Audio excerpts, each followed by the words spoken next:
Right now, joining me is Claude Williams. How are you, sir? I'm doing well, thank you. Yeah? We were just talking about the fact that you've had a busy day. Yeah. Busy days are good, right? Pretty much, yeah. It's better to be busy than to have nothing on, I guess. Exactly. So let's talk a little bit about you and what you do. You class yourself as a serial entrepreneur. That's right. Yeah? Yeah. Can you explain to our listeners, what does that mean? So that means I have set up a number of businesses. I started when I was quite young, so I'm on business number 5 right now. Wow. Yeah. Are they still all going, or are some of them not running anymore? Yeah, so with the company I run now, I decided that it needs all of my focus, so I closed all the other ones down. Yeah. But they obviously gave you, I guess, the training and the tools and the foundations that you needed for the one that you're now focusing on. Oh, without a doubt. So I would say I made all of my mistakes with my previous companies. Yeah. And without those, I would not be where I am today. So they were like my training wheels, and hopefully this is the real deal now. Yeah. Hopefully, it definitely is. Have you always wanted to be an entrepreneur? Like when you were in school and people were like, what do you want to be, Claude? Were you like, I want to be an entrepreneur? No, actually. I didn't know what an entrepreneur was until I'd already become one. Right. Originally, I wanted to be a basketball coach. Right, okay. So that's where I started my career off. Yeah. That kind of led me into actually start my first business without actually realising it. So yeah, I started off organising sports training camps and tournaments, and yeah, it was only a couple of months later, my big sister actually pointed out, "Oh wait, Claude, you're running a business. You should probably actually look into this entrepreneurship thing." That's crazy, isn't it? That it was kind of like you were already doing it, and then you presumably you looked into it and you thought, "This is me." Oh, without a doubt. So, what my big sister also did for me was buy me Richard Branson's first biography that just come out at the time. Oh, wow. And yeah, hearing about his life and what he has accomplished, and yeah, I was just like, yo, that's what I want for myself. That's amazing. So the first one, it just happened, and then your sister pointed it out to you. But then with the businesses that came after and the business that you have now, what was your motivation behind kind of creating your own businesses? So I guess for me, I figured out pretty early on in life that the standard office job was probably not going to work out for me. And that's actually because I'm quite dyslexic. Right. So yeah, I was kind of put off the whole going into an office type of situation. And I guess when I've discovered that I can actually create a life for myself through creating my own businesses, living life basically on my terms and doing things that I enjoy, that was pretty much a huge factor in wanting to become an entrepreneur. Yeah. And then later on, what became a lot more important to me was the impact that I was able to have on people's lives. Yeah. And yeah, that's probably the main foundation for what it is that I do today. But at a young age, when I look back at when I was kind of 17, 18, I mean, starting a business was the first, I don't know what I was doing, probably consuming a lot of WKD Blue and going to parties and stuff and not really thinking that was even possible for me. And although your sister kind of said to you, you're already doing this, where did that kind of that permission that you gave yourself permission, I guess, to say, no, I can actually do this is fine. Was it the fact that you kind of read books by, like you said, like Richard Branson? Was it the fact that there was people in your family that were kind of entrepreneurial? Where did that kind of, I give myself permission to just go out there and do this? Oh, so it's 100% the fact that I come from an entrepreneurial family. Yeah. So growing up, my dad had always run his own company. Yeah. My big sister was running her own company at the time. My older brother had run his own company. My other older sister had a side hustle. So Wow. I've always been around entrepreneurship. And one of my oldest memories has always been my dad telling me that it's okay to have a job, there's nothing wrong with that. Yeah. But the end goal for you should be for you to learn the skills that you need so you can run your own thing one day. So I guess, yeah, I've always... One day, and then you started, basically, much, before you're just out of school and you're like, that's it. It's fine. I'm surprised you didn't start when you were still in nappies. They're come on, get started now. So you're the founder of Dream Nation, which we've been talking about. What does Dream Nation represent in today's society?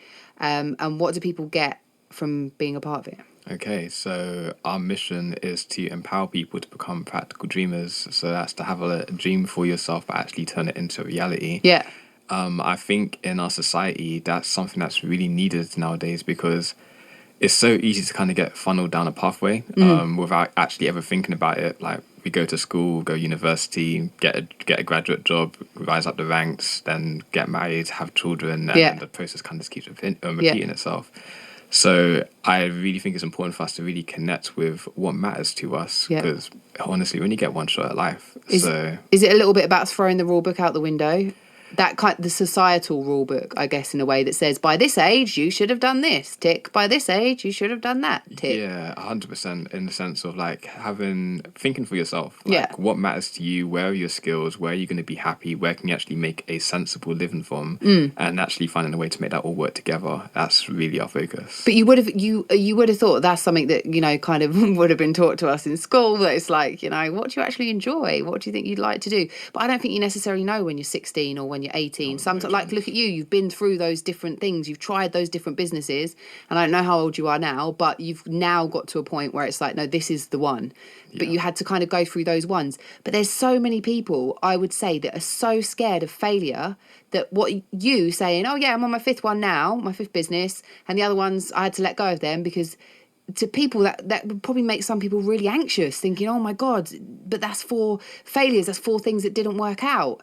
But like you're saying, there were valuable steps that led you to this success.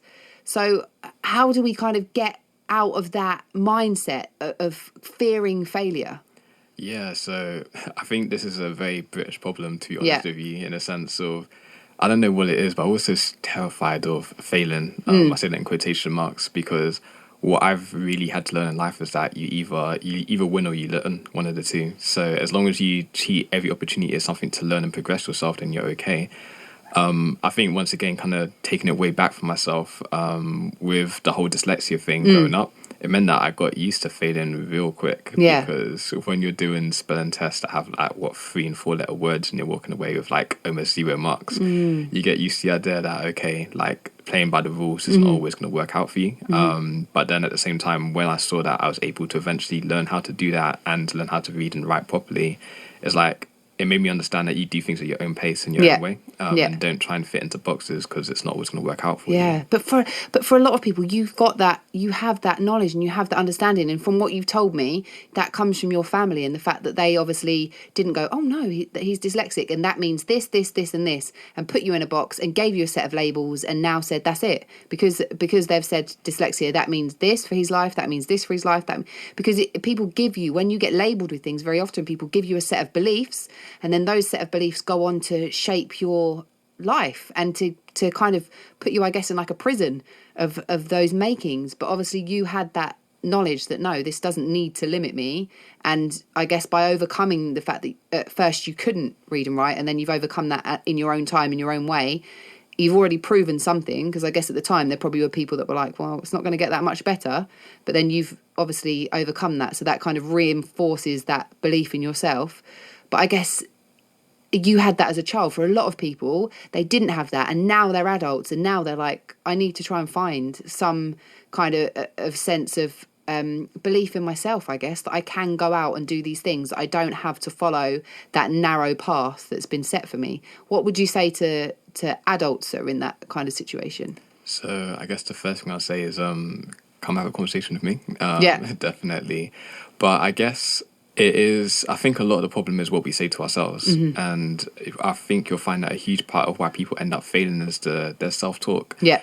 They're so negative in terms of how they think, how bad they think about themselves, or what they say they can do or cannot do, and so on and so forth. So when you start by refreshing essentially how you process life, I think that is the first step towards actually creating a life for yourself that you can be proud of. Yeah. I think as well, surrounding yourself by examples or people that have done the things you want to do, whether that's through books, whether that's through friends, networking, or documentaries, TV shows, however it works for you, but just really begin to change your mindset. And then once you've kind of got that new mindset, then that gives you the foundation you can build on top of. Amazing advice. I think just touching on the self-talk thing, I think that sometimes for people, the hardest thing with that is that you have to accept responsibility, because the self-talk or the thoughts that come into your mind, you don't have to believe them. You don't have to take them as gospel. You don't have to adopt them into your life. You can choose, if you become aware of them, to actually push those ones away and choose to think something else. We all have that ability, but we're not taught that. So a lot of people just go through life kind of on autopilot, accepting these thoughts that come into their mind and just thinking, well, that's just how it is. And then, you come along or I come along and I'm like, well, actually, no, you don't have to accept that. You don't have to have that. And for a lot of people, it can be a lot, because it's like, why didn't someone tell me this 5 years ago, 10 years ago, 15 years ago? Because those thoughts and that negative self-talk and those limiting beliefs have kind of shaped people's lives, don't they? And so I'm sure that you've experienced that when people learn that they have the kind of the power and the tools to change things, that amazing change can happen, but B, people first have to take responsibility for the fact that it comes from them and that they are the powerful kind of tool. So in your experience, have you had people at first that are kind of a little bit defensive? Because I think sometimes people can be like, no, it's not my fault that my life's like this. It's the situation. Oh, without a doubt. So people put up so many defenses. Yeah. It's almost comfortable after a while, because when somebody begins to challenge you in terms of what you can go on to accomplish, it's extremely uncomfortable. So you do end up with a lot of people that are very resistant to thinking, okay, maybe I can change my life in this way, or maybe I can accomplish this goal. So yeah, like I think with them, I try to be patient, really. I think that's the key. But also, like I said, I think it's important to really focus on inspiring people first, because if you're not inspired, if you're not motivated to actually try to change something, then it doesn't matter how much information I give you, how many tools I provide for you, you're not going to try them, and you'll give up before you even actually, give it your all, ultimately. Yeah, before you even started sometimes, basically, I think. Yeah. If you are listening to this and you've got a question for Claude, it could be about motivation, it could be about self-talk, you can give us a text, 81333, starting your text with the word London, or give us a call, 0800 731 2000. Going to play a track and then we'll come back and chat some more live in the studio. But right now I am joined by Claude Williams.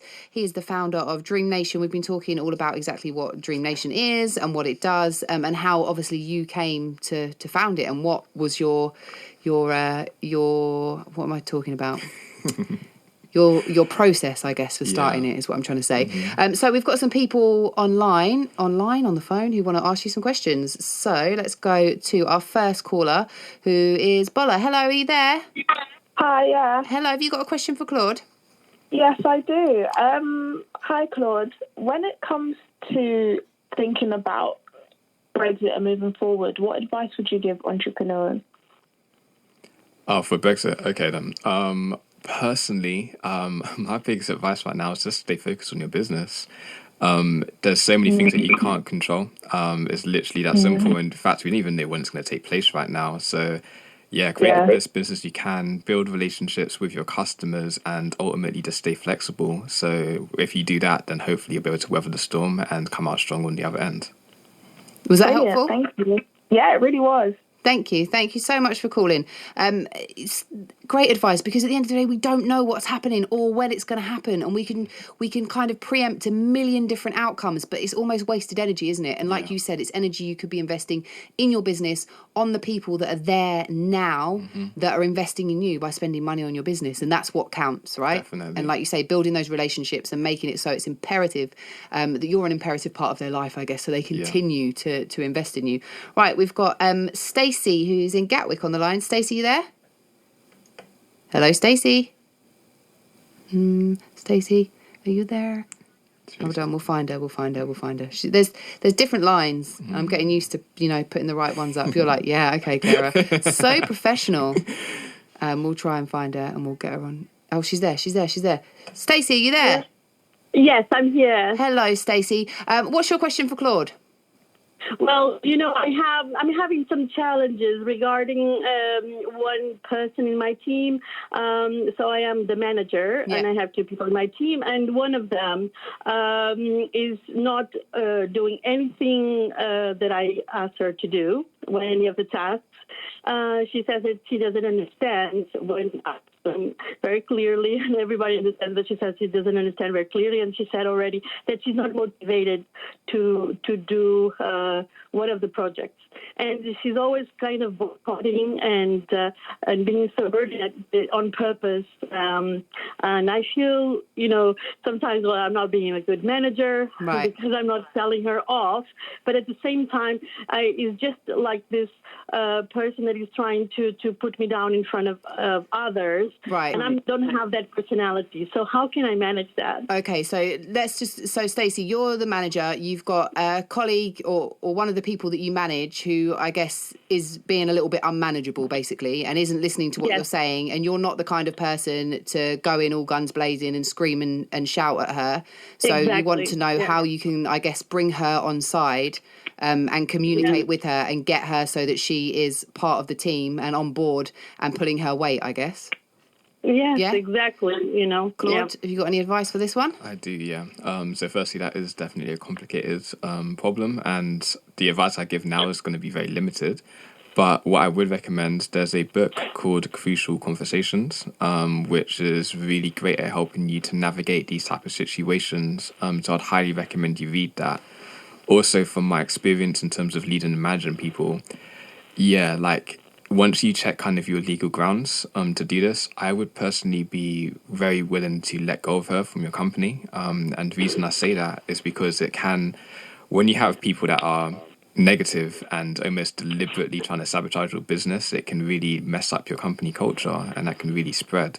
So once you've had those conversations with her that the book advises in terms of like trying to bring her on side, if she still chooses that she doesn't want to participate, then once, like I say, check with your HR department, and then I would personally recommend finding a new team member that will be in line with where you guys are trying to go. Yeah, I think, Stacey, have you tried to have a one-on-one conversation with her? Many, and then she is okay for like 10 minutes, and then she turns her face, and she's like, always in a bad mood. Right, okay. Kind of way, and always rolling her eyes and things like that. And so we have the conversation, but she has the backup for someone because she wants another promotion. She wants a promotion. Right, okay. And she's fighting for this promotion, and the person likes her for that position. Yeah. So, it's kind of a little bit of a game as well. And I would immediately to get rid of her, of course, because this is a horrible environment to the other team as well. But anyway. Yeah, it sounds like a difficult one, but perhaps reading the book that Claude suggested, which is called Crucial Conversations. Yeah, Crucial Conversations. And see, see if that helps, and then obviously moving forward from there in the way that's best, I guess, for you and the rest of the team. Thank you so much. Thanks, Stacey. Thank you for calling. Lovely to chat to you. Yeah, I mean, that is a tricky one, isn't it? Yeah. Those kind of things. Because I think that's a lot what people don't think about is when you start a business and it's just you and you're the marketing department and you're this and you're that, that's fine because you're in control of everything. But sometimes when you start a business, you don't realise that you're going to have to end up managing people and you're going to have to end up taking on that role. And if you've had no experience of doing it, it can be really difficult to do it. So what advice do you have for people that I guess... to think about that before it happens, Yeah, so I'll be completely honest. I'm not a natural manager. Yeah. And that was one of the biggest areas that I struggled with. So when I hear the story that we just heard just then, it just reminds me of mistakes that I've made in the past. I've kept negative team members on for too long, and it has damaged previous companies of mine. So that's why I now see, I guess, I hire quickly and fire faster if needed, because recruiting HR management is one of the hardest parts of business, which is why so much money gets invested into it every single year. And I know that obviously that personal development is really important to you. So I'm guessing that when someone works for you, you would go through those have those conversations with somebody, check in with them, kind of have those discussions to see where perhaps you could make the working environment better for them and etc. But then if that's just not working, I think it becomes really difficult. Without a doubt. One of the biggest things that I try to do when recruiting is making sure that everybody's in alignment to begin with, so that whatever their goals are, because when somebody works for you, their goal isn't necessarily to make your business the best thing ever. Their goal is to improve their lives. So trying to understand what it is that they're trying to accomplish with their life and making sure that what my company is doing, that we can both accomplish those goals at the same time. Yeah. And if not, then if there's that misalignment, then you will always end up with problems further down the road. So that's kind of my advice in that situation as well. Yeah, and I think if you're lucky enough to have someone who is a manager or a boss who sits down and has those conversations with you, then I think you're already in a a luckier position than a lot of people, because some managers don't even consider what your dreams or goals might be and how they can help to facilitate that. It's just about doing the job and getting the job done. So if you're lucky enough to work for a company that has that kind of, you know, culture, then you're already ahead. So I guess having those conversations, hopefully it will become more commonplace in workplaces that there's more kind of care taken about each individual person and why they're there and what they can offer. And I think sometimes when you make small adjustments, it can really change someone's behaviour and productivity in the workplace as well. I'm sure that you've obviously found that many a times. You list emotional intelligence, productivity, financial literacy and physical health as key attributes to building personal development. What one of those would you say is like the most important, or which ones of those would you say are the most important? Wow, they all are. Well, what I found is that each of those are very important and they're all interconnected. But what I would now say is that it starts with emotional intelligence. Because when I say that, I don't just mean in terms of how you interact with other people, but it's also your understanding of yourself. So taking the time to make sure that you're in a good headspace, that your mental health is taken care of, that your energy levels are high. Because if you start off with that as your foundation, then the others become easier to do. Amazing advice. You host galas, networking events. What can people expect from one of your events? We've got about a minute. A minute? Oh, wow. Come okay. On. So Sell it. It will be nothing like you've ever experienced. We're looking at about between 300 to 400 people in attendance, all kind of like-minded, all there to see themselves and their lives improve. We'll normally bring in speakers, we'll have musical performances, poetry, normally giving out free drinks. Like it's a bit of a party as well by the sounds of things, Claude. Our gala is definitely a party, without a doubt. Okay, it sounds great. If people want to find out more about you and more about what you offer and more about Dream Nation, where can they do it? The best place to go would be our website, which is dreamnation.co. So that's dreamnation.co. And if not, you can also find me on social media, and that is Claude _Williams on both Twitter and Instagram. There you go. You knew it off by heart, all of it. Sometimes people are like, my social media is, I'm not entirely sure. Thank you so much for being here and chatting to us on such important topics. And obviously, just from the listeners that got in touch, it's something that, you know, rings home with a lot of people. It's something that's affecting a lot of people's lives. So an absolute pleasure to have you here chatting to us about it all. Thank you, Claude. That was Claude Williams of Dream Nation. Please make sure you go and check him out, maybe attend one of his events, whatever you like. Still coming on tonight's show, we're going to be joined by Kerry O'Brien from Young Urban Arts.